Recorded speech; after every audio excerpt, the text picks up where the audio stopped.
Chapters: 1897 Clone enters Dream, 1898 Accumulated Soil Mountain, 1899 Large-sized Missions, 1900 Super Good Person. Chapter Start. Chapter 1897 clone सपने में दाखिल जियानवेन की blessed land.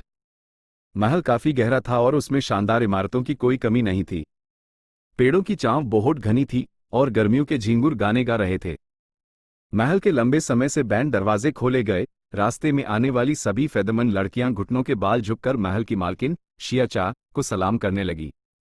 शिया चा के चेहरे का रंग उड़ा हुआ था, वो पूरी तरह से उदासी में डूबी हुई थी। उसने अपनी बंद साधना में हर तरह के तरीके आजमाए थे, लेकिन उनमें से कोई भी यूज रैंक 5 गू मास्टर से रैंक 6 तक नहीं पहुंचा पाया। सारे तरीके बेकार हो चुके थे। उसके सामने अब बस एक ही रास्ता बचा था, फैंग युआन से रैंक 6 लेवल का सेकंड एपर्चर इमॉर्टल गू खरीदना। शिया क्लैन की पहली सुप्रीम एल्डर होने के नाते शिया चा के पास पहले रैंक 8 कल्टिवेशन थी, लेकिन रिवर ऑफ टाइम की घाट लगाकर की गई लड़ाई में वो फैंग युआन के हाथों पकड़ी गई। भले ही वो जिंदा बचने में लकी रही, उसका रैंक 8 इमॉर्टल एपर्चर पहले हाई फैंग युआन ने छीन लिया था। शिया चा को रिहा करने के बाद फैंग युआन ने मौके का फायदा उठाकर अपना सेकंड एपर्चर गू बेचा और साउदर्न बॉर्डर की सुपर फोर्सेस को एक अलग तरीके से लूटा। नतीजे के तौर पर शिया चा को दोबारा कल्टिवेट करने का मौका मिला। उसने इस मौके को ऐसे पकड़ा जैसे कोई डूबता हुआ इंसान लकड़ी के एक तख्ते को पकड़कर जिंदा रहने की कोशिश कर रहा हो। शिया चा ने अब रैंक 5 कल्टिवेशन वापस हासिल कर ली थी, लेकिन वो सबसे जरूरी कदम पर आकर अटक गई थी। गू इमॉर्टल बनना। इमॉर्टल बनने की उसकी अनगिनत कोशिशें फैल हो चुकी थीं। उफ! शिया चा ने आहें भरी, आखिरकार सच्चाई को मान ही लिया। मेरे लिए नहाने का पानी तैयार करो, इसके अलावा ये खबर फैला दो कि मैं बाहर आ गई हूं। सेकंड सुप्रीम एल्डर और थर्ड सुप्रीम एल्डर को यहां आने के लिए कहो। शिया चा ने अपने पास खड़ी फेदरमन दासियों को हुक्म दिया, लेकिन 1 घंटे तक इंतजार करने के बाद भी शिया चा ने ना तो सेकंड सुप्रीम एल्डर को देखा ना हाई थर्ड सुप्रीम एल्डर को, बल्कि उन्होंने ये संदेश भिजवाया कि उन्हें कुछ जरूरी काम है, इसलिए वो आ नहीं सकते। ये दोनों बूढ़े कमीने। शिया चा ने अपने दिल में गाली दी। एक ठंडक सी उसके दिल में उतर गई। हालांकि यूज ये भी साफ पता था कि देर सवेर ऐसा दिन आना ही था, लेकिन जब ये सच में हुआ तब भी उस अपने दिल में एक अजीब सी ठंडक महसूस हुई। सोचो तो, एक वक्त था जब वो अथॉरिटी का सेंटर हुआ करती थी। उसने शिया क्लैन के लिए हर तरह की कुर्बानियां दी। वो सारे पॉलिटिकल मामलों में फैसला लेने वाली थी, पर अब वो सिर्फ एक रैंक 5 की अपाहिज थी जिसे दूसरों की बेइज्जती सहनी पड़ रही थी। अतीत में शिया क्लैन के सेकंड सुप्रीम एल्डर और थर्ड सुप्रीम एल्डर को यूज अपना लीडर मानना पड़ता था। असल में उनका अपने आज के स्टेटस तक पहुंचना सब शिया चा की मदद और उन्हें आगे बढ़ाने की वजह से ही था। लगता है ये बूढ़े कमीने अब आजाद होना चाहते हैं। शिया चा ने खाली हॉल को देखते हुए अपने दिल में आ भरी। उसके अंदर ज्यादा गुस्सा नहीं था, बल्कि लाचारी और दुख का एहसास ज्यादा था। क्या वो कह सकती थी कि वो एहसान फरामोश थे? पूरी तरह से नहीं। असल में शिया चा शिया क्लैन के गू इमॉर्टल्स के फैसले को समझती थी। उसकी वजह से शिया क्लैन को फैंग युआन ने पहले ही बहुत बुरी तरह से लूटा था। उनका खजाना काफी हद तक खाली हो गया था। भले ही उन्होंने इतने सालों की मेहनत से इतनी बड़ी बुनियाद बनाई थी, अब ऐसा लग रहा था जैसे वो फैंग युआन की संपत्ति की देखभाल कर रहे हों। अगर शिया चा अपनी कल्टिवेशन वापस हासिल कर भी लेती तो उस सब कुछ शुरू से शुरू करना पड़ता। इस लंबे सफर में खर्च होने वाले रिसोर्सेज यकीनन एक बहुत बड़ी रकम होती। क्या उन्हें रिसोर्सेज शिया चा को देने चाहिए या अपने पास रखने चाहिए? शुरुआती घबराहट और बेचैनी के बाद शिया क्लैन के गू इमॉर्टल्स ने आपस में एक अनकही सहमति बना ली थी। शिया चा का फर्स्ट सुप्रीम एल्डर का टाइटल अब सिर्फ एक खोखला स्टेटस था। उसका रैंक 5 कल्टिवेशन लेवल यूज गू इमॉर्टल लेवल के मामलों में दखल देने की इजाजत नहीं दे सकता था। शिया चा ने काफी देर तक सोचा और फिर एक इंफॉर्मेशन पाथ मॉर्टल गू निकाला और यूज एक फेदरमन दासी को देकर सेकंड सुप्रीम एल्डर के पास भेजा। लेकिन शाम तक सेकंड सुप्रीम एल्डर से जो जवाब आया उसने शिया चा को एक बार फिर गुस्से से भर दिया। फ्लैट तो फर्स्ट सुप्रीम एल्डर के टाइटल की भी कोई कीमत नहीं रही। शिया चा ने दांत पीसे। हुआ ये था कि उसने इंफॉर्मेशन पाथ मॉर्टल गू में सेकंड सुप्रीम एल्डर के साथ एक डील प्रपोज की थी। शिया चा अपना फर्स्ट सुप्रीम एल्डर का टाइटल सेकंड सुप्रीम एल्डर को सौंपने के लिए तैयार थी। वो कानूनी तौर पर शिया क्लैन की सबसे ऊंची अथॉरिटी की गद्दी पर बैठ सकता था, जबकि उस बदले में बस थोड़े से कल्टिवेशन रिसोर्सेज देने थे। लेकिन शिया क्लैन के सेकंड सुप्रीम एल्डर ने यह मंजूर नहीं किया। उसने उसके ऑफर को बड़े अदब से ठुकरा दिया। जाहिर है उसने थर्ड सुप्रीम एल्डर के साथ एक समझौता कर लिया था, वो शियाचा को अपनी कठपुतली बनाकर रखने वाले दी और use HI first supreme Elder बने रहने देंगे। शिया क्लैन की हालत बा क्लैन जैसी नहीं थी। बा क्लैन के बाशिबा को भी शियाचा जैसी हाई सिचुएशन का सामना करना पड़ा, लेकिन उस पहले एचआई फर्स्ट सुप्रीम एल्डर के पैड से हटा दिया गया था।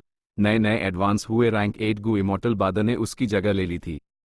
वहीं दूसरी तरफ शिया क्लैन के शिया चाओ और शिया चेन युआन कल्टिवेशन लेवल में सिर्फ रैंक 7 द और दोनों हाई अर्थ पाथ कल्टिवेट करते थे। सालों पहले जब शिया चा पहली बार पावर में आई थी तब वो रैंक 8 गु इमॉर्टल नहीं थी। शिया क्लैन पर कंट्रोल हासिल करने के लिए उसने शिया चेन युआन और शिया चाओ को आगे बढ़ाया था ताकि वो उनका इस्तेमाल शिया क्लैन के मौजूदा गुटों के खिलाफ कर सके। ए फ्लैट जब शिया चा का कल्टिवेशन लेवल गिरकर रैंक 5 हो गया था, जबकि शिया चेन युआन और शिया चाओ के पास अभी भी अपनी अथॉरिटी थी, उनके मन में अलग अलग ख्याल आने लगे थे। लेकिन जहां तक राइचस पाथ की बात थी, उनकी हिम्मत नहीं हुई कि वो शिया चा पर हाथ उठाएं, जिसने उन दोनों पर इतना बड़ा एहसान किया था। वो अपनी रेप्यूटेशन खोने से बेहतर शिया चा को फर्स्ट सुप्रीम एल्डर के पैड पर रहने देना चाहते थे। शिया चा जानती थी कि शिया क्लैन पर उसका असर एक खतरनाक मोड़ पर आ चुका था और ये तेजी से फिसलता जा रहा था।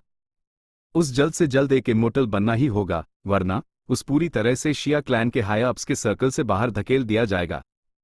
लेकिन उसके पास इस मुश्किल से निकलने का कोई रास्ता नहीं था, क्योंकि उसके पास ना तो आगे बात करने के लिए कोई पूंजी थी और ना ही सौदा करने के लिए। शिया चा की हालत कोई अनोखी नहीं थी, बल्कि आम थी। सदर्न बॉर्डर के राइचस पाथ फोर्सेस के बीच रावे बदलने लगे थे। इस बदलाव की सबसे बड़ी वजह आमतौर पर वू क्लैन का वू योंग था।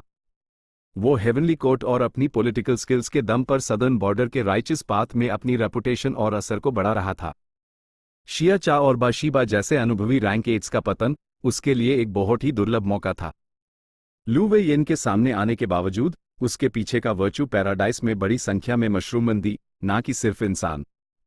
इसने उन्हें सदर्न बॉर्डर के राइचस पाथ में एक नेचुरल पॉलिटिकल कमजोरी दे दी, जिसे वू योंग ने मजबूती से पकड़ा और पूरा फायदा उठाया। लू वे येन वू योंग के रास्ते में कोई रुकावट नहीं था, इसलिए सदर्न अलायंस में उसका असर दिन भी दिन बढ़ता जा रहा था। सदर्न अलायंस के अंदर पहले से ही एक गूथ था, उसकी आवाज ऊंची से ऊंची होती जा रही थी, जिसका मुख्य समर्थक वू योंग था। उसने इस बात की वकालत की कि सदर्न अलायंस को फैंग युआन का सख्ती से सामना करना चाहिए और उसकी ब्लैकमेलिंग और लूटपाट को स्वीकार करना बैन कर देना चाहिए। फैंग युआन जैसे डेमन के साथ समझौता करना सिर्फ उसके अहंकार को बढ़ावा देगा। सदर्न बॉर्डर के राइचस पाथ फोर्सेस ने अपने लगभग सारे बंधक वापस पा लिए थे और उन्हें फैंग युआन की ब्लैकमेलिंग और लूटपाट से चोट भी पहुंची थी। इसलिए ज्यादा से ज्यादा सदर्न बॉर्डर गु इमॉर्टल्स वू योंग की पुकार पर बढ़ते हुए समर्थन के साथ जवाब दे रहे थे। वू योंग ने ठीक उसी नफरत का फायदा उठाया जो राइचस पाथ के गु इमॉर्टल्स फैंग युआन के लिए महसूस करते थे। चांदनी रात में फैंग युआन का पूरे dream reality seeker physique body चीकुयो के साथ सफर कर रहा था। ड्रीम रेल्म से जुदा एक गुप्त सौदा अभी अभी खत्म हुआ था। लॉर्ड ची, हमें यहां से अलग हो जाना चाहिए, फैंग युआन के ड्रीम पाथ क्लोन ने मुस्कुराते हुए कहा।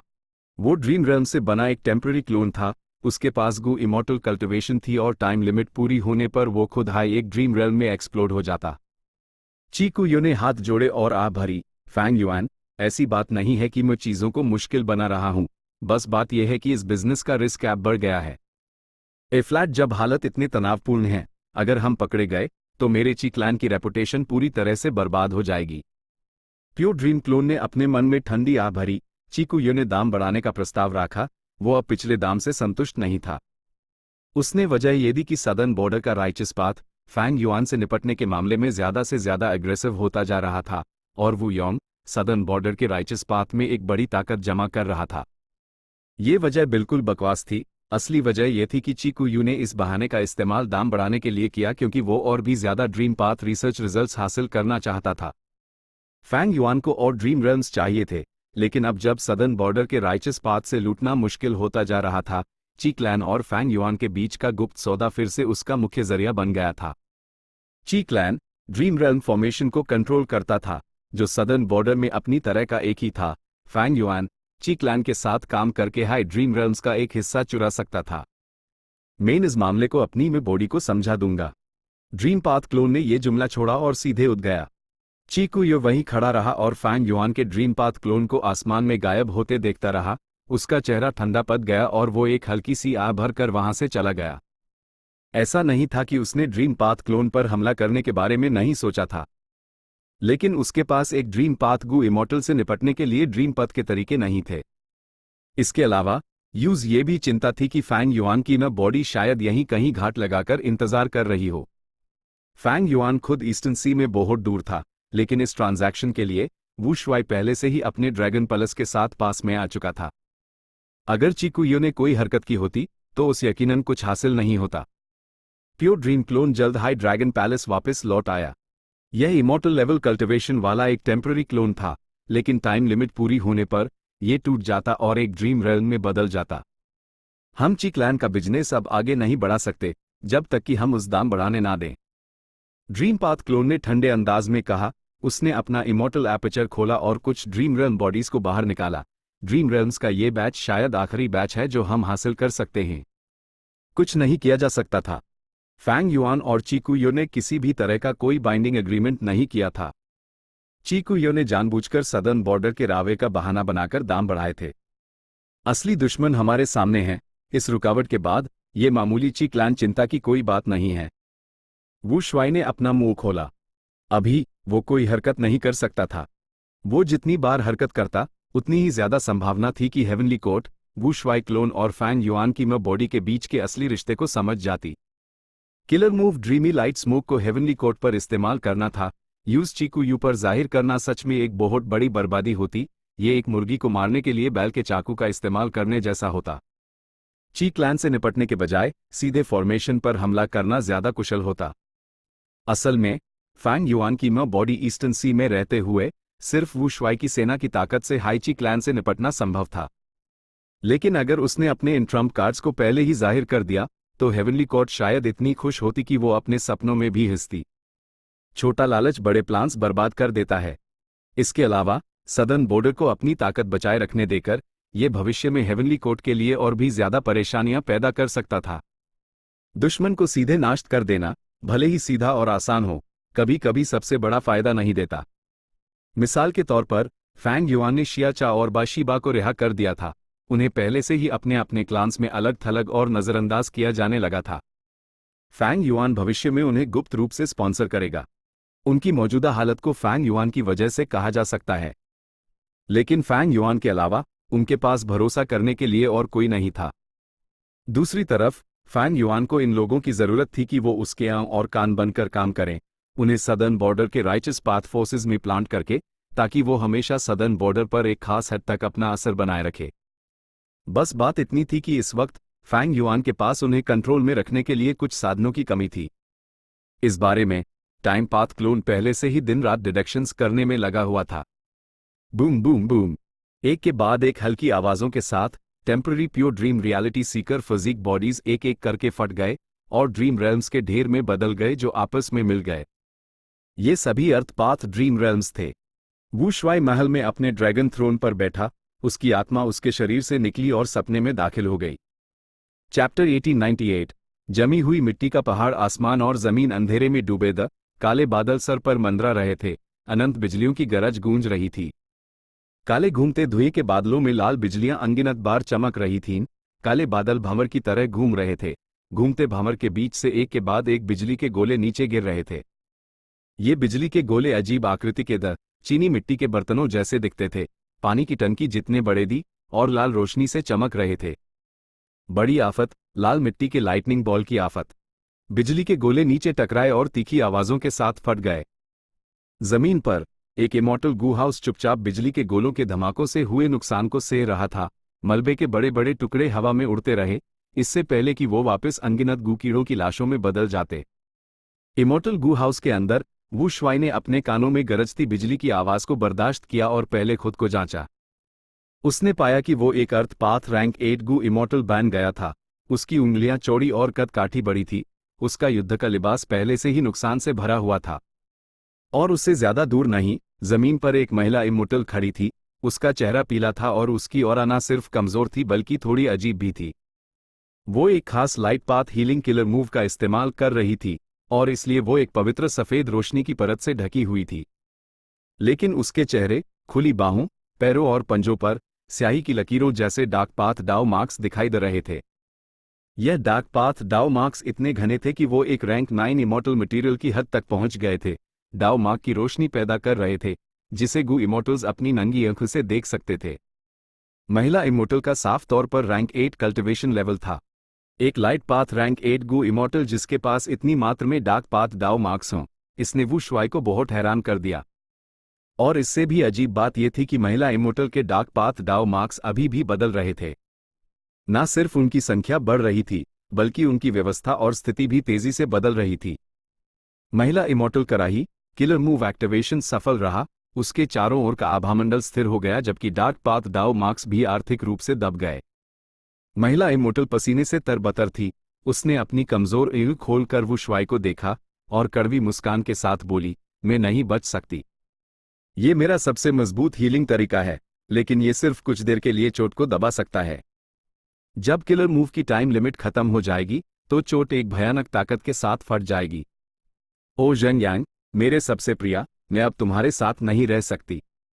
तुम्हें अच्छे से जीना होगा, महिला इमोर्टल ने कहा, उसकी गालों से आंसू बहने लगे। नहीं, कोई ना कोई रास्ता जरूर होगा, जरूर होगा। तुम्हें कभी उम्मीद नहीं छोड़नी चाहिए। मेरा ये peaceful soil heavy mountain fortress मेरे सारे इमोर्टल गू से बना है। इसे पूरे इतिहास में डिफेंसिव पावर में नंबर 1 माना जा सकता है। हमारे पास अभी भी वक्त है, तुम्हें मेहनत करते रहना होगा, मैं हमेशा तुम्हारे साथ रहूंगा। वू शुआई ने एनी में आंसू लिए चिल्लाया।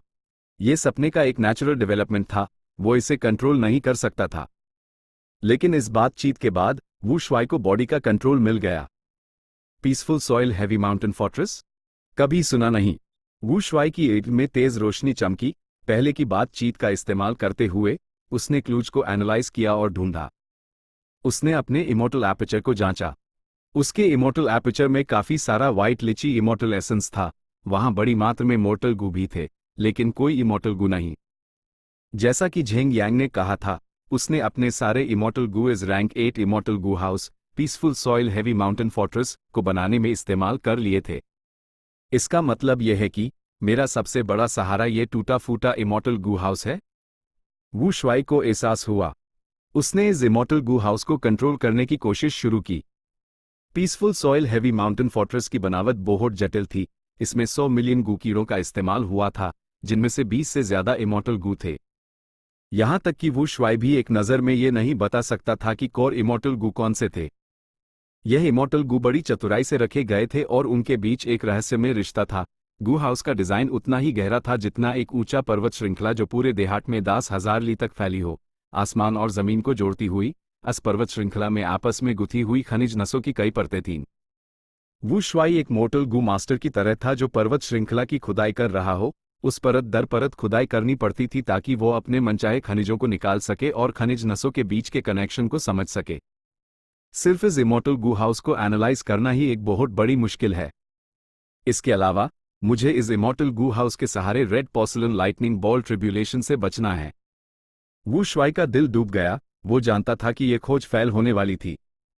जैसा सोचा था, आगे के डेवलपमेंट्स वैसे हाई हुए जैसे उसने अनुमान लगाया था।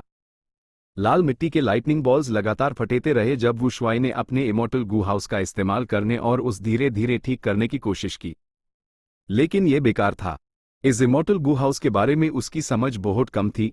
अगर वो यूज ठीक करना भी चाहता तो यूज पता नहीं था कि कहां से शुरू करे। आखिरकार लाल मिट्टी के लाइटनिंग बॉल्स ने इमोर्टल गू हाउस को तबाह कर दिया। वू शुआई और महिला इमोर्टल आफत के क्रोध का शिकार बन गए। सपने के realm से बाहर आने के बाद वू शुआई ने खुद को ठीक करना शुरू किया। इस बार फैंग युआन की मैं बॉडी ड्रैगन वेल पैराडाइज की खोज कर रही थी। जाने से पहले उसने पूरी तैयारी और इंतजाम किए थे। उसने न सिर्फ ड्रीम पाथ गू कीड़ों को वू शुआई को दिया, बल्कि उसने बड़ी मात्रा में गट्स गू भी दिए। हाथ में गट्स गू होने से वू शुआई की चोटें कोई समस्या नहीं थीं। यह dream realm exploration dragon palace dream realm से अलग थी। वू शुआई इसे कई बार एक्सप्लोर कर सकता था जब तक कि वो सफल ना हो जाए। दूसरी असफलता, तीसरी असफलता, चौथी, पांचवी, 8 कोशिशों के बाद वू शुआई को आखिरकार इस peaceful soil heavy mountain fortress की एक साफ समझ हासिल हुई। भले ही वो इस इमोर्टल गू हाउस को पूरी तरह से ठीक नहीं कर सकता था, वू शुआई पहले से ही इसे इतना रिपेयर कर सकता था कि लाल मिट्टी के लाइटनिंग बॉल्स के नुकसान को बेअसर कर दे। आसमान में काले बादल घूम रहे थे। लाल मिट्टी के लाइटनिंग बॉल्स धीरे धीरे पतले होते गए जब तक कि वो पूरी तरह से रुक नहीं गए। लेकिन काले बादलों के अंदर एक दूसरी बड़ी आफत पनपने लगी थी। महिला इमोर्टल ने आह भरी, हाय, ये मेरी गलती थी कि मैंने तुम्हारी बात नहीं सुनी। मैं उस जगह को ढूंढने चली गई जहां रेकलेस सेवेज डेमन वेनरेबल की मौत हुई थी। आखिर में मैंने इस श्राप को पैदा कर दिया और आफतों और मुश्किलों की एक ना रुकने वाली लहर शुरू हो गई। ये मेरी करनी का फल है। जेंग यांग, चले जाओ, मैं तुम्हें इसमें शामिल नहीं करना चाहती। महिला इमोर्टल के शरीर पर आभामंडल काफी धुंधला हो गया था। डार्क पाथ डाउ मार्क्स कास कर सजे हुए जैसे काले धागे के टुकड़े घावों को सिल रहे हों, जो महिला इमोर्टल की त्वचा और चेहरे को ढक रहे थे। पहले की तुलना में महिला इमोर्टल की ऑरा बहुत कमजोर हो गई थी, और साथ ही ये और अजीब हो गई थी। ना सिर्फ लाइट और डार्क पाथ डाउ मार्क्स आपस में उलझे हुए बल्कि उसके गले में एक एडम्स एप्पल भी उग रहा था। वू शुआई ने अभी महिला इमोर्टल की स्थिति का विश्लेषण करना शुरू भी नहीं किया था कि आसमान में बूंदाबांदी शुरू हो गई। भले ही ये हल्की बारिश थी, ये हड्डियों तक ठंडक पहुंचाने वाली थी, एक ऐसी ठंडक थी जो आत्मा को जमा सकती थी।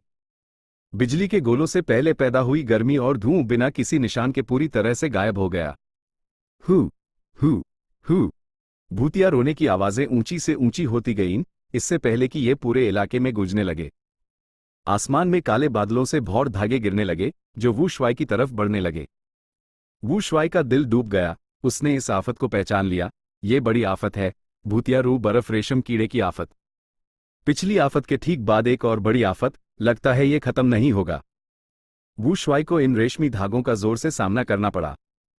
लाल मिट्टी के लाइटनिंग बॉल्स शक्तिशाली और विनाशकारी थी, जबकि ये भूतिया रेशमी धागे नरम और परेशान करने वाले थे। वू शुआई के पास कोई आक्रामक तरीके नहीं थे।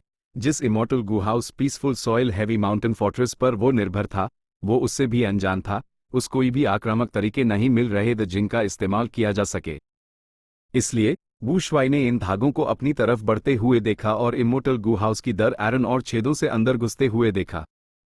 वू शुआई ने उनसे बचने की कोशिश की, लेकिन peaceful soil heavy mountain fortress में पहले से ही पूरी तरह से घुसपैठ हो चुकी थी। कुछ देर तक सामना करने के बाद वो टूट गया। रेशमी धागों ने महिला इमोर्टल को लपेट लिया और साथ हाई वू शुआई पर भी हमला किया, उन दोनों को ठोस कोकून में बदल दिया। अगले हाईपैल वू शुआई को सपने के रेल्म से बाहर निकाल दिया गया। इस बार उस भारी चोटे आयम, उसकी एड़ी के सामने अंधेरा छा गया। उसने थूक निगला और महसूस किया कि उसका गला सूख गया है। वो लगभग बेहोश हो गया था। भूतिया रेशमी धागे की आफत के स्टेज पर फैल होने से पहले से 10 गुना ज्यादा नुकसान हुआ है। वू शुआई ने कड़वी मुस्कान के साथ सोचा, इस हालत में उस पहले ठीक होना पड़ेगा फिर से कोशिश करने से पहले। ये चोट अगर फैंग युआन पर होती तो हल्की होती, ये गंभीर नहीं होती। वो निश्चित रूप से इसे फिर से एक्सप्लोर कर सकता था। लेकिन वू शुआई वैसा नहीं था। वू शुआई की सोल फाउंडेशन सिर्फ 30 मिलियन मैन सोल थी। भले हाई ईस्टर्न सी में कल्टिवेट करने के बाद ये बढ़ गई थी, वो में बॉडी से तुलना नहीं कर सकता था। वू शुआई एक ड्रैगनमैन था जो एनस्लेवमेंट पाथ कल्टिवेट करता था। सोल पाथ कल्टिवेशन सिर्फ एक सहायक तरीका था। उसकी सोल फाउंडेशन जितनी मजबूत होती, उसके पास उतने हाई ज्यादा सोल पाथ डाउ मार्क्स होते, और उतना ही ज्यादा ये उसके एनस्लेवमेंट पाथ डेवलपमेंट को सीमित करता। लेकिन फैंग युआन की बॉडी सॉवरन इमॉर्टल बॉडी थी। उसके पास नॉन कन्फ्लिक्टिंग डाउ मार्क्स थे, इसलिए वो अपने बाकी सभी पाथ्स के साथ सोल पद भी कल्टिवेट कर सकता था। पर्याप्त आराम के बाद वो फिर से अंदर गया। बार बार फेल होना, असफलता के बाद भी लगातार चुनौती देना, वू शुआई एक मुश्किल स्थिति में था। उसके पास टाइम पाथ क्लोन की डिटेक्शन एबिलिटीज नहीं थीं। भले ही उसके पास ड्रैगन पैलेस था, ड्रीमी लाइट स्मोक सपनों के रेल्म्स को एक्सप्लोर करने के लिए काम का नहीं था। सबसे भरोसेमंद तरीका अनरावल ड्रीम के अलावा गट्स गू का इस्तेमाल करके तेजी से ठीक होने की क्षमता थी। जैसे जैसे उसने धीरे धीरे खोज की, वू शुआई को आखिरकार कुछ ब्रेकथ्रूज और लाभ हासिल हुए। Peaceful soil heavy mountain fortress की आम जानकारी हासिल करने के बाद वू शुआई को इस इमॉर्टल गू हाउस के 3 किलर मूव्स मिल गए।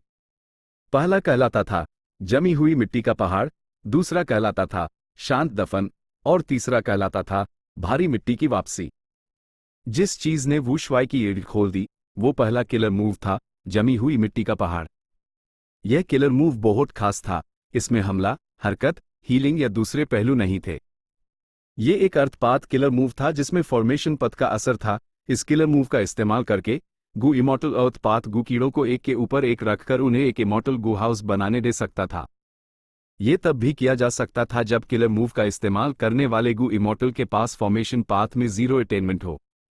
इस किलर मूव की वजह से यह peaceful soil heavy mountain fortress था। इस किलर मूव को हासिल करना immortal gu house peaceful soil heavy mountain fortress की बुनियाद हासिल करने के बराबर भी था। कोई हैरानी की बात नहीं थी कि वू श्वाई को कोई कोर इमॉर्टल गू नहीं मिल रहा था। इस इमॉर्टल गू हाउस का कोर कोई इमॉर्टल गू नहीं बल्कि इमॉर्टल किलर मूव जमी हुई मिट्टी का पहाड़ था। इसलिए मुझे बस इस किलर मूव को एक्टिवेट करना है और इस इमॉर्टल गू हाउस में अर्थपाथ गू कीड़े डालने हैं ताकि इसे तेजी से ठीक किया जा सके। ये समझने के बाद वू श्वाई ने भूतिया रेशमी धागे की आफत के हमले को सहते हुए peaceful soil heavy mountain fortress को रिपेयर करना शुरू किया। बूम! जैसे ही उसने इसे रिपेयर किया, महिला इमॉर्टल ने खुद को फोड़ लिया। धमाके की ताकत बड़ी आफत से भी ज्यादा थी। ना सिर्फ वू श्वाई तुरंत मारा गया, बल्कि पूरा इमॉर्टल गू हाउस चीते चीतरे हो गया। समझ गया, मुझे अभी भी इस महिला इमॉर्टल का ख्याल रखना है। इस बात को समझने के बाद वू श्वाई एक बार फिर सपने के रेल्म में दाखिल हुआ। इमॉर्टल किलर मूव शांत दफन। इस तरीके का इस्तेमाल करके महिला इमॉर्टल को आर्थिक रूप से सील कर दिया गया। उसकी चोटें दब गईं। यूज इमॉर्टल गू हाउस से इलाज मिल रहा था। जब वू श्वाई ने इस इमॉर्टल गू हाउस को पूरी तरह से ठीक कर लिया तो तीसरी बड़ी आफत सामने आई। आसमान से बैंगनी सितारे गिरने लगे। ये एक ऐसी आफत थी जिसमें पॉइजन पथ और स्टार पथ मिले हुए सड़े जहर बैंगनी सितारों की आफत। बैंगनी सितारे लगातार नीचे गिरते रहे और इमॉर्टल गू हाउस पर उतरे, जिससे कोरोजन के कारण छेड़ बन गए। वू श्वाई ने बर्दाश्त करने की पूरी कोशिश की, लेकिन भले ही वो कई बार फेल हुआ, ये बड़ी आफत कभी नहीं रुकी। तीसरी बड़ी आफत ना रुकने वाली लगती है। ये नॉर्मल नहीं है। कहीं ऐसा तो नहीं? कई असफलताओं के बाद वू श्वाई के दिमाग में एक विचार आया। उसने महिला इमॉर्टल को अनसील करने की कोशिश की। शांत दफन के दबाव के बिना महिला इमॉर्टल फिर से मरने की हालत में चली गई। झेंग यांग, अगर अगला जन्म होता है तो मैं तुमसे फिर मिलना चाहती हूं।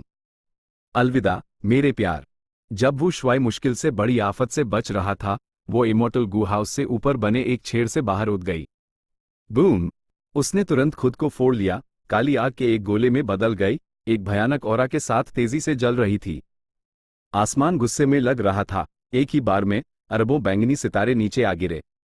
काली आग बड़ी नहीं थी, लेकिन बैंगनी सितारों के हमले के सामने बेहद कठोर थी। भले ही इसका आकार छोटा हो रहा था, इसके नुकसान की मात्रा ना के बराबर थी। ये देखकर कि ये बड़ी आफत बेअसर थी, आसमान में काले बादल फिर से बदले। सांपों की तरह अनगिनत बिजलियां बरसी। काली आग पर तुरंत अनगिनत बिजलियों का हमला हुआ। काली आग इससे पोषण पाती हुई लग रही थी। ये तेजी से फैली और एक पहाड़ जैसे आकार की हो गई। काली आग का रूप पहले से ही बदल चुका था। ये सफेद सुनहरे रंग की धुंध बन गई थी। आसमान में बड़ी आफत लगातार बदलती रही और सफेद सुनहरे धुंध पर हमला करती रही। धुंध भी बदलती रही, कभी हवा, खनिज, फूल, घास, पक्षी या जानवर में बदल जाती। आखिर इस महिला इमॉर्टल के शरीर में क्या चीज छिपी है? इतनी सारी बड़ी आफतें इसका कुछ नहीं बिगाड़ पा रही। वू श्वाई अंदर से हिल गया। उसने तेजी से महसूस किया कि इस यथार्थवादी सपने के रेल्म में इतिहास का कोई गहरा राज छिपा है। ये राज शायद वेनरेबल्स की मौत के पीछे का कारण हो। इसमें आसमान और जमीन का सबसे गहरा राज शामिल था। महिला इमॉर्टल मर गई, लेकिन वू श्वाई का सपना जारी रहा। यूज़ भयानक लड़ाई के बाद जिंदा रहना था। वो सिर्फ peaceful soil heavy mountain fortress पर ही निर्भर रह सकता था।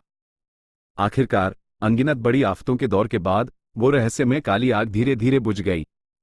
जब सिर्फ थोड़ा सा हिस्सा बचा था, तब भी बड़ी आफत ने उस निशाना बनाया और लड़ाई 1 घंटे से ज्यादा चली। आखिर ये चीज क्या है? सपने के रेल्म के खत्म होने के बाद भी वू श्वाई गहरी हैरत में डूबा हुआ था। उसने इतनी मेहनत की थी, इनाम भी उतने ही हैरान करने वाले थे। लगभग उसी समय जब सपना खत्म हुआ, फैंग युआन की मैं बॉडी, जो ड्रैगन वेल पैराडाइस में थी, उसकी यही चमक उठी। ओ, मेन अर्थ पाथ ग्रैंडमास्टर बैन गया। चैप्टर 1899, बड़े साइज के मिशन समुद्री द्वीप, गोल्डन जेड हाउस। हमें यहां बुलाने का क्या मकसद है, छोटी लड़की? जल्दी बताओ, मुझे और भी काम है।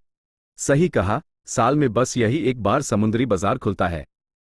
यहां रुककर हम अपना वक्त और पैसा दोनों बर्बाद कर रहे हैं। गोल्डन जेड हाउस में कई गू मास्टर्स जामाद, वो नीले रंग की मरमेड लड़की शियालिन, को घूर रहे थे और बोल रहे थे। वो इंतजार करते करते थोड़े बेचैन हो चुके थे। शिया लिन ने हल्की मुस्कान के साथ चारों तरफ देखा। यहाँ मौजूद हर कोई एक रिस्पेक्टेबल शख्स है, इसलिए मैं अपनी बात छोटी रखूंगी। ए फ्लैट से, ये द्वीप मेरा इलाका है और मेरे कंट्रोल में है। अगर आप सब यहाँ आकर सौदे करना चाहते हैं तो मैं आपका खुले दिल से स्वागत करूंगी, लेकिन आपको टैक्स देना होगा और आप द्वीप पर ज्यादा देर तक नहीं रुक सकते। और जहां तक यहाँ लंबे समय तक रहने और जीने के तरीके की बात है, वो है मेरे साथ शामिल होना और मेरा माटाहट बन जाना। घर में अचानक एक खामोशी छा गई। तुरंत ही गू मास्टर्स में हंगामा मच गया। क्या ये कोई मजाक था? कुछ रैंक 3 गू मास्टर लीडर्स सभी नाखुश दिख रहे थे। छोटी लड़की, तुम बहुत हिम्मत वाली हो। आजकल के जूनियर्स, ही, उन्हें सच में नहीं पता कि डर क्या होता है।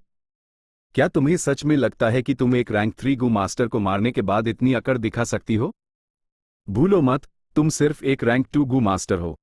कई सवालों का सामना करते हुए शिया लिन को घबराहट महसूस हुई, लेकिन ये याद करके कि ये मास्टर छू का आदेश था, वो मजबूरन मुस्कुराए और निर्देशों के अनुसार जवाब दिया, मेरी बातों पर शक करने की कोई जरूरत नहीं है। अब आपको पता चल जाएगा कि मैं किस पर भरोसा कर रही हूं। वो क्या है? तुरंत किसी ने पूछा। शिया लिन अभी भी मुस्कुरा रही थी, क्योंकि भले ही उसने ऐसा कहा, उस खुद भी कोई अंदाजा नहीं था कि वो क्या था। लेकिन उसी पाल जमीन हिलने लगी। क्या हो रहा है? कोई चिल्लाया जब जमीन ज्यादा से ज्यादा हिलने लगी। क्या ये भूकंप है? गू मास्टर्स हैरानी और घबराहट की हालत में थे। खुशकिस्मती से यह गोल्डन जेड हाउस एक गू हाउस था और उसमें कुछ डिफेंसिव इफेक्ट्स थे। लेकिन बाहर की दुनिया में पहले से ही अफरा तफरी मची हुई थी, हर तरफ चीख पुकार थी। नहीं, मुझे अपनी दुकान की रक्षा के लिए वापस जाना होगा। वे भी जा रहा हूं। गू मास्टर्स ने बाहर भागने की कोशिश की, लेकिन अचानक जमीन से एक घनी पीली रोशनी निकली। पीली रोशनी ने पूरे द्वीप को घेर लिया और गू हाउस के प्रवेश द्वार को ब्लॉक कर दिया। उन्होंने जो भी कोशिश की, गू मास्टर्स उस पीली रोशनी को तोड़ नहीं पाए और दहशत में आ गए। आखिर ये हो क्या रहा है? ये कोई आम भूकंप नहीं है। शिया लिन, तुम्हें जरूर कुछ पता होगा। किसी ने देखा कि शिया लिन अभी भी मुस्कुरा रही थी। उसके दिमाग में एक विचार आया और वो जोर से चिल्लाया। नतीजा ये हुआ कि कमरे में मौजूद सभी गू मास्टर्स का ध्यान शिया लिन पर केंद्रित हो गया। शिया लिन भी हैरान थी, लेकिन इस वक्त फैंग युआन की आवाज यूएस तक पहुंची, उस स्थिति से निपटने का तरीका बताते हुए, सब लोग, घबराने की कोई जरूरत नहीं है, ये बदलाव सबके लिए फायदेमंद ही है। मैं ज्यादा कुछ नहीं कहूंगी, बस शांति से देखिए, ये बदलाव ज्यादा देर तक नहीं चलेगा। शिया लिन इस बात को राज रख रही थी, लेकिन गू मास्टर्स यूस पर हल्का नजर डालने की हिम्मत नहीं कर रहे थे। ये साफ था कि यह कोई प्राकृतिक आपदा नहीं बल्कि एक मानव निर्मित स्थिति थी। लेकिन इतने बड़े पैमाने पर कौन कुछ कर सकता था? कम से कम मॉर्टल्स तो नहीं। सभी गू मास्टर्स के दिमाग में अचानक एक शब्द उभरा, इमॉर्टल। ये वाकई एक इमॉर्टल का तरीका था, या ज्यादा सही कहें तो फैंग युआन समुंदर के नीचे इमॉर्टल फॉर्मेशन को ठीक कर रहा था। उसने अपने इमॉर्टल एपर्चर से इमॉर्टल मटेरियल्स के कुछ हिस्से निकाले और उन्हें फॉर्मेशन में डाला, इससे पहले कि वो इसे ठीक करने के लिए कई किलर मूव्स एक्टिवेट करे। द्वीप के चारों ओर पीली रोशनी हो पड़ी, चारों तरफ फैलती हुई। द्वीप के चारों ओर एक बिल्कुल नया जमीन का टुकड़ा पीली रोशनी में जमकर प्रकट हुआ। जो जहाज पहले द्वीप के किनारे पर वो जमीन पर आ गए। जहाजों पर मौजूद लोग चिल्ला रहे थे और चीख रहे थे, पीली रोशनी से एक जगह स्थिर हो गए थे, हिल नहीं पा रहे थे। पीली रोशनी धीरे धीरे गायब हो गई, पूरा द्वीप आकार में दोगुना से भी ज्यादा हो गया था। नए समुद्री द्वीप के किनारे पर लहरें उठी, जिससे विशाल लहरें पैदा हुईं, अनगिनत मछलियां और समुद्री जानवर दिखाई दिए। फैंग युआन ने फॉर्मेशन के अर्थपात हिस्से को ठीक करने के बाद वाटरपाथ के पहलू को ठीक करना शुरू कर दिया था। आखिरकार जब उसने इमॉर्टल फॉर्मेशन को पूरी तरह से ठीक कर लिया, तो समुद्र की सतह पर विशाल लहरें धीरे धीरे शांत हो गईं। लेकिन फैंग युआन अभी रुका नहीं था। उसने इस महान फॉर्मेशन की बुनियाद पर एक छोटा सब्सिडरी इमॉर्टल फॉर्मेशन जोड़ा। छोटा फॉर्मेशन बनने के बाद उसने फिर से अपना हाथ हिलाया और छोटा फॉर्मेशन शिया लिन को दे दिया। इस तरह आसमान से एक सफेद रोशनी नीचे आई और शिया लिन को घेर लिया, इससे पहले कि वो पूरी तरह से शिया लिन के शरीर में समा जाए। शिया लिन के पास फॉर्मेशन पाथ में कोई अटेनमेंट नहीं था, लेकिन फैंग युआन द्वारा डिजाइन किया गया ये छोटा फॉर्मेशन बहुत फ्रेंडली था। शिया लिन को अचानक महसूस हुआ कि उसके पास सहज रूप से कई नई क्षमताएं आ गई हैं। ये सहज ज्ञान सांस लेने जितना हाई नेचुरल था, या जैसे पैर और पांव हिलाना, इसने उस अपने विचारों का इस्तेमाल करके द्वीप की जमीन और आसपास के समुद्री पानी को हिलाने की इजाजत दी। रंबो। हल्की आवाजों के बीच पूरा गोल्डन जेड हाउस फैलने लगा, बड़ा और बड़ा होता गया। जल्दी ही एक छोटी इमारत से एक सुंदर सजे हुए महल में बदल गया। ये भी नेचुरल रूप से फैंग युआन का ही काम था। उसने गोल्डन जेड हाउस को बड़ा किया था और यहाँ एक फॉर्मेशन कोर बनाया था, जो गुप्त रूप से समुद्र के नीचे गहराई में बने फॉर्मेशन से जुदा हुआ था। इस हैरान करने वाले बदलावों की श्रृंखला ने गू मास्टर्स की पूरी भीड़ को हैरान और हक्का बक्का कर दिया। शिया लिन मुस्कुरा रही थी, लेकिन वो अंदर से बेहद हैरान भी थी। फैंग युआन के शब्द एक बार फिर उसके कानों में गूंजे। उसने स्क्रिप्ट पढ़ा। सब लोग, आपने अपनी एनू से देखा। मैं खुशकिस्मत हूं कि मुझे महान इमॉर्टल के शिष्य के रूप में स्वीकार किया गया है। मेरे इमॉर्टल मास्टर ने अभी अभी इमॉर्टल फॉर्मेशन बिछाया है और मुझे इस जगह की रक्षा करने का आदेश दिया है। मैं यहाँ के मॉर्टल मामलों का इंचार्ज रहूंगी। ऐसा कहते हुए शिया लिन ने इच्छा की और पीली रोशनी हो पड़ी, जिसने वहां मौजूद सभी गू मास्टर्स को घेर लिया। शिया लिन ने फिर से इच्छा की और ये गू मास्टर्स हैरानी से हौंफने लगे। वो इस पीली रोशनी से दब गए थे और हिल नहीं पा रहे थे। अन सबको हवा में उठा लिया गया। वो विरोध करने में असमर्थ थे। शिया लिन मुस्कुराए। पीली रोशनी गायब हो गई और ये गू मास्टर्स छोड़ दिए गए। यह इमॉर्टल चमत्कार। ये एक इमॉर्टल चमत्कार है। तो दुनिया में सच में इमॉर्टल्स होते हैं? मैं आदरपूर्वक लेडी शिया लिन से पूछता हूं, आपके इमॉर्टल मास्टर ने यहाँ एक इमॉर्टल फॉर्मेशन क्यों स्थापित किया? मैं हैरान हूं कि लॉर्ड इमॉर्टल ने क्या प्लान किया है। शिया लिन बस मुस्कुराए। उस भी अभी अभी पता चला था कि मास्टर छू असल में एक इमॉर्टल थे। उसकी हैरानी दूसरों से कम नहीं थी। अब क्या सबके पास मेरे पिछले प्रस्ताव के बारे में कुछ कहना है? शिया लिन ने चारों तरफ देखा और एक बार फिर नरम आवाज में पूछा। गू मास्टर्स ने उससे फिर से सवाल करने की हिम्मत नहीं की। उन्होंने एक साथ अपने सर झुका लिए। कुछ तो वहीं पर घुटनों के बाल गिर गए, ये कहते हुए कि वो शिया लिन को फॉलो करना चाहते हैं, जबकि कुछ फैंग युआन के शिष्य के रूप में जाना चाहते थे। शिया लिन उन्हें एक एक करके ही शांत कर सकती थी। फैंग युआन की दिव्य दृष्टि शिया लिन के चारों तरफ घूमी। आखिर में उसने उस सिर्फ कुछ सलाह के शब्द कहे और फिर उसके हाल पर छोड़ दिया। हालांकि ड्रैगन वेल पैराडाइस में इमॉर्टल्स के संकेत चाहे उसका पिछला जीवन हो या वर्तमान जीवन, फैंग युआन ने कभी कोई स्थानीय इमॉर्टल्स नहीं देखे थे। इमॉर्टल्स के बारे में कहानियां मोर्टल दुनिया में फैली हुई थीं, लेकिन वो सिर्फ अफवाहें थीं। इस बार फैंग युआन ने एक इमॉर्टल चमत्कार दिखाया और इमॉर्टल फॉर्मेशन स्थापित किया। फॉर्मेशन के अंदर कई चीजें शिया लिन के लिए छोड़ दी। जल्द ही खबर सुनकर अनगिनत लोग आ पहुंचे। उनमें से कुछ चमत्कार देखना चाहते थे, जबकि दूसरे बस शिया लिन के माटाहट के रूप में शामिल होना चाहते थे। पिछले जीवन में फैंग युआन ने शिया लिन को मरमेड संत बनाने में मदद की थी। इस जीवन में उसने बस पहले ही एक कदम उठाया था ताकि पहले शिया लिन की ताकतों के विकास का समर्थन कर सके। आने वाले समय में शिया लिन विभिन्न ताकतों और गू मास्टर एक्सपर्ट्स के बीच दाव पेंच खेलेगी। वो फैंग युआन के निर्देशों का पालन करके अपनी खुद की ताकत स्थापित करेगी। अगर कुछ चीजें ऐसी भी थीं जो वो ठीक से नहीं कर सकती थी, तब भी फॉर्मेशन के अंदर फैंग युआन द्वारा छोड़ी गई एक इच्छा शक्ति थी जो उस शिक्षा देगी और उसकी किसी भी कमी को पूरा करने में उसकी मदद करेगी।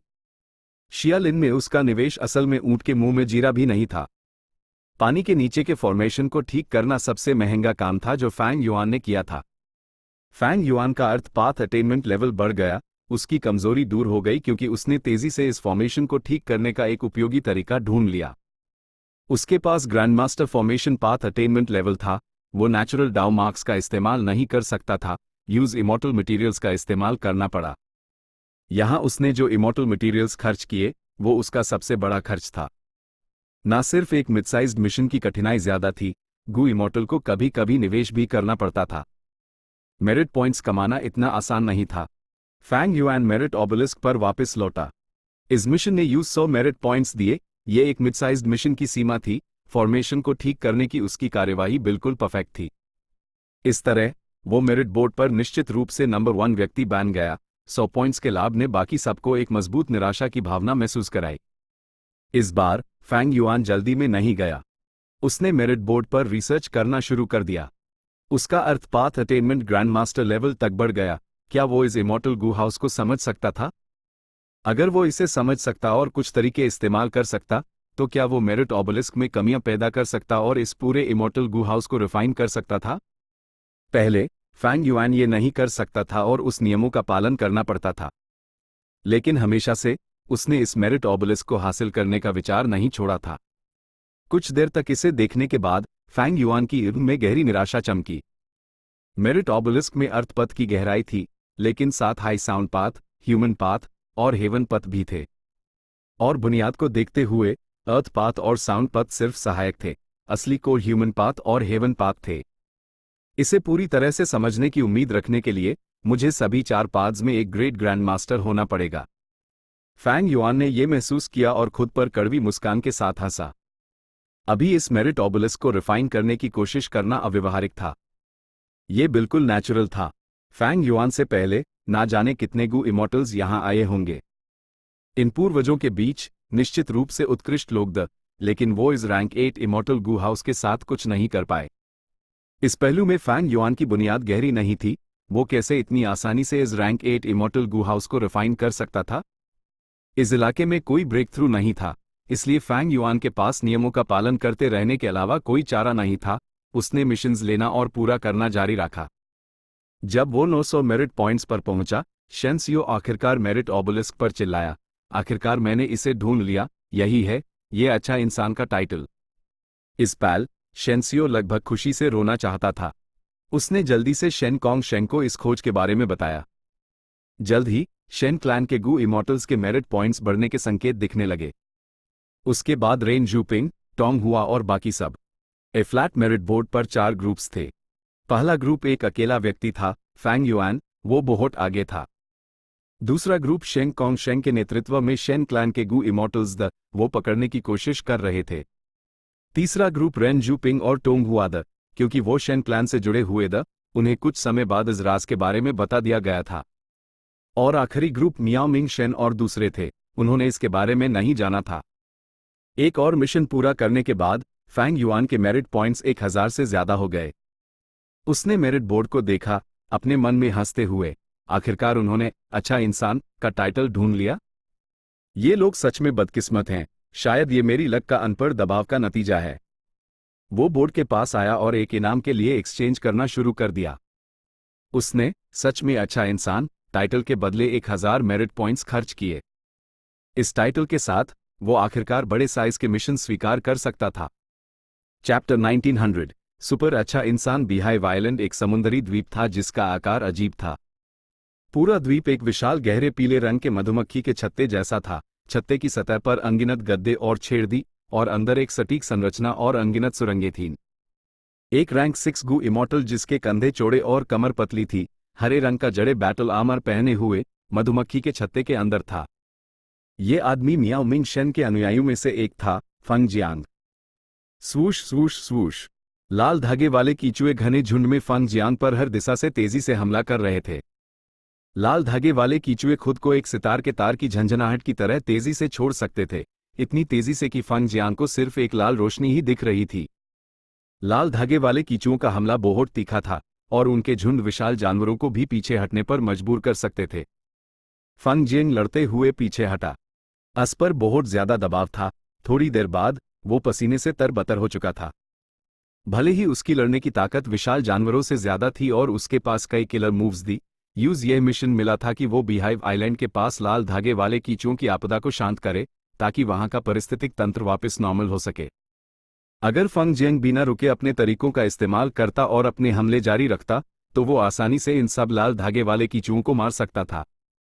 लेकिन इस सूरत में बिहाइव आइलैंड को भारी नुकसान होता और फैंग जियांग को बहुत कम मेरिट पॉइंट्स मिलते। कमीन, फंग जियांग के पास पीछे हटने और छत्ते से बाहर उड़ने, आसमान में तैरने के अलावा कोई चारा नहीं था। लाल धागे वाले कीचुए अभी भी गर्मा गर्मी से पीछा कर रहे थे, खुद को आसमान में छोड़ते हुए और फैंग जियांग का पीछा करते हुए। अनगिनत छेदों से बड़ी मात्रा में लाल धागे छूटे जा रहे थे। फंग जियांग ने आह भरी और छत्ते से दूर हो गया। ये लाल धागे वाले कीचुए अपने निशाने पर नहीं लग पा रहे थे। लाल धागे वाले कीचुए इतनी ऊंचाई से गिरने से नहीं मरते उनके शरीर नरम लेकिन मजबूत कुछ देर इधर उधर घूमने के बाद वो फिर से छत्ते में वापस चले गए। उन्होंने छत्ते के अंदर मौजूद छेदों का पालन नहीं किया, बल्कि छत्ते की दीवारों से अपना रास्ता खोद लिया। यह बिहाइव आइलैंड के लिए बहुत नुकसानदायक था। लाल धागे वाले कीचुए बहुत ज्यादा हैं और मुझे डर है कि अंदर अभी भी विशाल जानवर हैं। आखिरकार मैं एक मिड साइज्ड मिशन ले रहा हूं।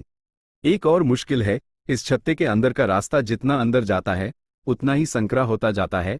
ये मेरे लिए बहुत ही प्रतिकूल है। बीहाइव आइलैंड लाल धागे वाले कीचुओं के कारण पहले से ही छेदों से भरा हुआ था। अगर फंग जियांग अंदर लड़ता तो वो पूरे द्वीप के विनाश का कारण बन सकता था। फंग जियांग एक पल के लिए चुप रहा और फिर अपना मन बना लिया। उसने अपने इमोर्टल एपर्चर का प्रवेश द्वार खोला और जंगली मधुमक्खियों का एक बड़ा झुंड बुलाया। ये सभी मधुमक्खियां एलीट थीं जिनके पास रैंक 5 लड़ने की ताकत थी। उनका नेता और भी शक्तिशाली था, वो एक विशाल जानवर मधुमक्खी थी। इस जंगली मधुमक्खी का पेट अजीब आकृति का था, अंडाकार होने के बजाय जायरोस्कोपिक था, कमर पर सबसे चौड़ा था, पूंछ तक फैला हुआ था जबकि तेजी से पतला होता जा रहा था। जायरोस्कोपिक पेट की सतह पर एक काला घुमावदार पैटर्न था जो काफी आकर्षक था।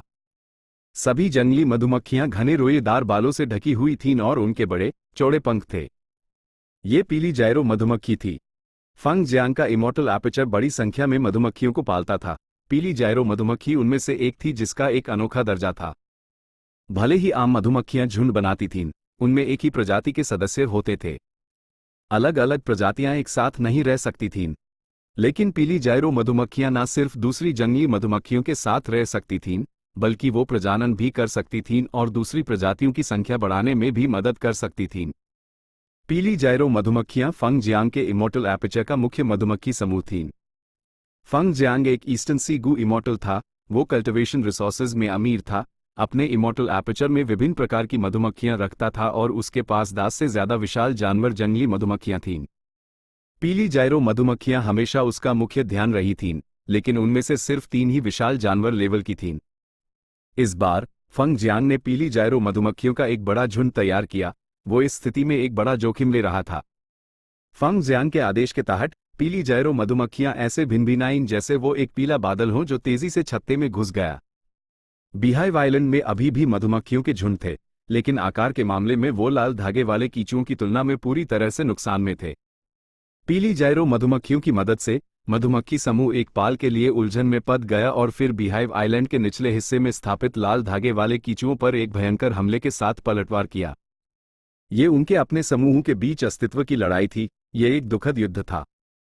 बीहाइव आइलैंड लगातार हिलता रहा और उसकी सतह पर दरारें आ गईं, जो तेजी से आकार में बढ़ रही थीं। फंग जियांग कार्रवाई के लिए तैयार था। उसने तुरंत द्वीप को ठीक करने के तरीके इस्तेमाल किए। उसने अपने मधुमक्खी समूह को लड़ने दिया जबकि उसने एक सहायक की भूमिका निभाई। वो काफी किस्मत वाला था। जब लाल धागे वाले कीचुओं की संख्या पर्याप्त रूप से कम हो गई तो एक लोटा विशाल जानवर लाल धागा कीचुआ लड़ने के बजाय पीछे हट गया, अपने सदस्यों को छत्ते से दूर ले जाते हुए। फंग जियांग ने लाखों लाल धागे वाले कीचुओं को समुद्र में एक विशाल लाल धारा की तरह इकट्ठा होते देखा, तैरते हुए दूर जाते हुए। उसने आह भरी जब उसके दिल का बोझ उतर गया। वो एक पाल के लिए हिचकिचाया। क्या उस लाल धागे वाले कीचुओं का पीछा करना चाहिए या उन्हें अब नजरअंदाज कर देना चाहिए? जब वो हिचकिचा रहा था, लाल धागे वाले कीचुए समुद्र में तैर गए।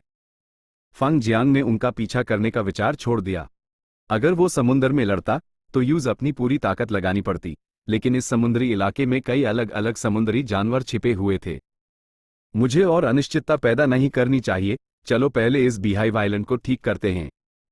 उसने इसे ठीक करने में एक दिन और एक रात लगा दी। उसने न सिर्फ बीहाइव आइलैंड को पूरी तरह से ठीक किया, बल्कि उसने उसकी कई कमजोरियों को भी मजबूत किया। साथ ही उसने अपने इमोर्टल एपर्चर में कई मधुमक्खियां छोड़ दी और इस जगह के पारिस्थितिक तंत्र को पूरा करने के लिए कई विशेष फूल लगाए। इस सब के बाद बीहाइव आइलैंड पूरी तरह से पुनर्जीवित हो गया। न सिर्फ उसने संतुलन वापस पाया, बल्कि उसमें भविष्य के विकास के लिए और भी ज्यादा क्षमता थी। ये अब एक मिडसाइज्ड रिसोर्स पॉइंट है। फंग जियांग ने आह भरी। अगर संभव होता तो वो इस बीहाइव आइलैंड को अपने लिए लेना चाहता, लेकिन ये एक मेरिट मिशन था। वो पैराडाइज अर्थ द्वारा प्रतिबंधित था। फंग जियांग को यूएस विचार को छोड़ना पड़ा। मेरिट ऑबलिस्क पर वापस आने के बाद फंग जियांग ने अपने मेरिट पॉइंट्स देखे और पाया कि यूएस इस मिशन से 80 से ज्यादा पॉइंट्स माइल। फंग जियांग हक्का बक्का रह गया और फिर पछताया। मुझे 100 पॉइंट्स नहीं मिले। लगता है मेरी कार्यवाही परफेक्ट नहीं थी। इस वक्त मुझे लाल धागे वाले कीचुओं को खत्म कर देना चाहिए था। उन्हें जाने देने का मतलब है कि वो शायद फिर से बीहाइव आइलैंड पर हमला करेंगे। शायद ऐसा ना हो। मिशन चाहता था कि मेन बीहाइव आइलैंड के पारिस्थितिक तंत्र को संतुलित करूं। क्या मैंने वो हासिल किया? रेने नहीं किया। इस तथाकथित पारिस्थितिक तंत्र का केंद्र बीहाइव आइलैंड था, लेकिन आसपास के समुद्री इलाके भी इसका हिस्सा हैं। मैंने सिर्फ बीहाइव आइलैंड को बदला, लेकिन आसपास के समुद्री इलाकों को निशाना नहीं बनाया। ये मेरी गलती थी। ऐसा सोचते हुए फंग जियांग ने आह भरी। कुछ दिन पहले जब फैंग युआन मेरिट ओबेलिस्क पर वापस लौटा तो उसने बोर्ड देखा और स्थिति को समझा। उसने मियाओ मिंग शेन और उसके सहयोगियों को अच्छा इंसान टाइटल के राज के बारे में समझाया। इस तरह फंग जियांग ने अच्छा इंसान टाइटल के लिए एक्सचेंज किया और मिडसाइज्ड मिशंस प्राप्त कर सका। ए फ्लैट उसने अपना पहला मिडसाइज्ड मिशन पूरा किया, लेकिन वो बिल्कुल भी खुश नहीं था। ना सिर्फ इसलिए कि उसने मिशन की जरूरतों को पूरी तरह से नहीं समझा था, बल्कि उसने इस मिशन के लिए बहुत खर्च भी किया था। मेरिट पॉइंट्स हासिल करने के लिए उसकी पीली जायरो मधुमक्खियां वापस नहीं लाई जा सकती थीं। ऑफ कोर्स यह एक्सचेंज प्रतिकूल नहीं था। मेरिट पॉइंट्स पैराडाइज अर्थ की असली विरासत से संबंधित थे। फंग जियांग ने अपने मधुमक्खी समूह को छोड़ दिया, लेकिन ऐसे पॉइंट्स हासिल किए जिन्हें इमॉर्टल गू के लिए एक्सचेंज किया जा सकता था अगर उसके पास 10,000 या उससे ज्यादा होते। ये सौदा निश्चित रूप से लायक था, क्योंकि बाहर की दुनिया में फंग जियांग के पास इन इमॉर्टल गू को हासिल करने का कोई तरीका नहीं था। चाहे उसके पास कितनी भी विशाल जानवर मधुमक्खियां हों, वो उनका इस्तेमाल करके एक इमॉर्टल गू के लिए एक्सचेंज नहीं कर सकता था। लेकिन मिडसाइज्ड मिशंस काफी कठिन हैं। मैं मधुमक्खियां पालने में माहिर हूं। ये मिशन मेरे लिए बिल्कुल सही था, लेकिन मुझे सिर्फ 80 के आसपास मेरिट पॉइंट्स माइल। दूसरे मिशंस का क्या? फंग जियांग ने बोर्ड की तरफ देखा। कई मिशन सूचीबद्ध, लेकिन वो उन्हें नहीं ले सकता था। मिसाल के तौर पर एक इमॉर्टल फॉर्मेशन को ठीक करने का मिशन। फंग जियांग के पास इमॉर्टल फॉर्मेशंस को ठीक करने के कोई तरीके नहीं थे, या वो जिसमें एक प्राचीन विशाल जानवर की चोटों को ठीक करने की जरूरत थी। फंग जियांग के हीलिंग तरीके उतने अच्छे नहीं थे। फंग जियांग को अचानक समझ में आया कि फैंग युआन ने इस अच्छा इंसान टाइटल को एक राज क्यों रखा। जब तक उसके पास एक शुरुआती बढ़त थी, फैंग युआन अपने अनुकूल मिशंस चुन सकता था। वो तेजी से मेरिट पॉइंट्स जमा कर सकता था। लेकिन फंग जियांग ने इस बारे में सोचा और कुछ अजीब महसूस किया। नहीं, फिर भी छू यांग के मेरिट पॉइंट्स बहुत तेजी से बढ़ रहे हैं। वो लगभग हर मिशन को पूरी तरह से पूरा कर रहा है। क्या ट्रांसफॉर्मेशन पथ सच में इतना उपयोगी है? इस पल फंग जियांग हैरान रह गया, क्योंकि सफेद रोशनी चमकी जब फैंग युआन उसके पास प्रकट हुआ। लॉर्ड छू यिंग। फंग जियांग ने सलाम किया। फैंग युआन ने यूं सर हिलाकर इशारा किया। उसकी नजर ओबेलिस्क पर थी। उसके मेरिट पॉइंट्स नीचे से शुरू होकर सबको पीछे छोड़ते हुए फिर से टॉप टीम में पहुंच गए। उसने एक ही बार में 500 मेरिट पॉइंट्स हासिल कर लिए। फंग जियांग ने यह देखा तो उसका दिल कांप उठा। मैंने सच में अच्छा इंसान टाइटल पाने के लिए 1000 मेरिट पॉइंट्स खर्च किए। इसने मुझे और भी बेहतर मिशंस लेने की इजाजत दी। फैंग युआन ने मुस्कुराते हुए समझाया। फंग जियांग हैरान रह गया और फिर गहराई से झुका। लॉर्ड, मार्गदर्शन के लिए धन्यवाद। फैंग युआन ने सर हिलाया जब वो ओबेलिस्क के दूसरी तरफ गया, अपने तीसरे टाइटल सुपर अच्छा इंसान के लिए एक्सचेंज करते हुए। उसके मेरिट पॉइंट्स तुरंत 500 गिर गए, फिर से आखिरी स्थान पर आ गए। फंग जियांग ने अपना मुंह खोला। वो फैंग युआन की कार्यवाही के बारे में जिज्ञासु था, लेकिन वो चतुर था। उसने नहीं पूछा जब उसने देखा कि फैंग युआन इस बारे में बात नहीं करने वाला था। फंग जियांग को यकीन था कि फैंग युआन ने कुछ बेहद उपयोगी चीज एक्सचेंज की थी। वक्त को देखते हुए उन्हें अब तक वापस आ जाना चाहिए। फैंग युआन फंग जियांग की तरफ चला। उसने तुरंत कोई मिशन नहीं लिया। फंग जियांग ने सर हिलाया। वो जानता था कि Fang Yuan Miao Ming Shen और दूसरों का जिक्र कर रहा था। उसने जवाब दिया, वो जल्दी यहां होंगे। फंग जियांग के पास मियाओ मिंग शेन के सहयोगियों के बीच उत्कृष्ट ताकत नहीं थी, फिर भी वो पहले ही लौट आया था। दूसरे भी जल्दी आने वाले थे। फैंग युआन को इंतजार करने में कोई दिक्कत नहीं थी। जैसा कि उम्मीद थी, मियाओ मिंग शेन और बाकी सब जल्दी ही लौट आए। उन्होंने फैंग युआन से मुलाकात की। फंग जियांग ने जल्दी से सच में अच्छा इंसान टाइटल के राज के बारे में मियाओ मिंग शेन और दूसरों को बताया। मियाओ मिंग शेन ने सोचा, ये अच्छा इंसान का टाइटल मिड-साइज्ड मिशंस के लिए एक्सचेंज कर सकता है, जबकि सच में अच्छा इंसान बड़े साइज के मिशंस के लिए एक्सचेंज कर सकता है। यह टाइटल्स की एक सीरीज है। अगर कोई अच्छा इंसान टाइटल के बारे में पता लगा सकता है, तो सच में अच्छा इंसान टाइटल भी कोई राज नहीं है। वो आसानी से डॉट्स को जोड़ सकते हैं।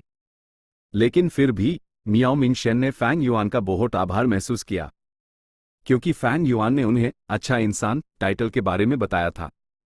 जबकि शेन क्लैन और रेन जूपिंग ने उनसे ये छिपाया था। मेरिट बोर्ड पर रैंकिंग बहुत जरूरी थी, कई इनाम सिर्फ एक बार ही एक्सचेंज किए जा सकते थे, उन्हें पाने वाला पहला व्यक्ति ही एकमात्र लाभार्थी होगा। भाई मियाओ, आपको शेन कॉन्ग शेंग से डरने की जरूरत नहीं है। मेरे पास एक तरीका है जिससे हम बाहर टेलीपोर्ट होने पर शेन कॉन्ग शेंग से बहुत दूर जा सकते हैं, दूरी इतनी है कि हम सुरक्षित रह सकें। फैंग युआन ने झूठ बोला, लेकिन मियाओ मिंग शेन और बाकी सबको गहरा झटका लगा। गी की ये की भुएं उठ गईं। क्या ये मेरिट ऑबलिस्क पर एक इनाम है? हाँ। फैंग युआन ने सर हिलाया, लेकिन उसको कोई अंदाजा नहीं था कि ऐसा कुछ है या नहीं। मियाओ मिंग शेन और बाकी सब उस पर विश्वास किए बिना नहीं रह सके। क्यों? क्योंकि छू यन का शेन कॉन्ग शेंग के प्रति रवैया बिल्कुल मौत को दावत देने जैसा था। ये तथ्य कि वो इतना निडर बना रहा, इसका मतलब था कि उसके पास किसी न किसी तरह का आश्वासन था। फैंग युआन ने आगे कहा, मैं बड़े साइज के मिशंस ले सकता हूं, लेकिन मैं उन्हें अकेला पूरा नहीं कर सकता। मुझे आप सबकी मदद की जरूरत है। ऐसा कहते हुए उसने ऑबलिस्क पर बड़े साइज का मिशन लिया और उसकी डिटेल्स मियाओ मिंग शेन और दूसरों के साथ शेयर की। मियाओ मिंग शेन और बाकी सब हैरान रह गए। मिशन की जानकारी मिलने के बाद उनके चेहरे बदल गए। वो सच में ऐसा कर सकता था? सच्चाई ये थी, मियाओ मिंग शेन ने पिछले जीवन में ये राज खुद खोजा था।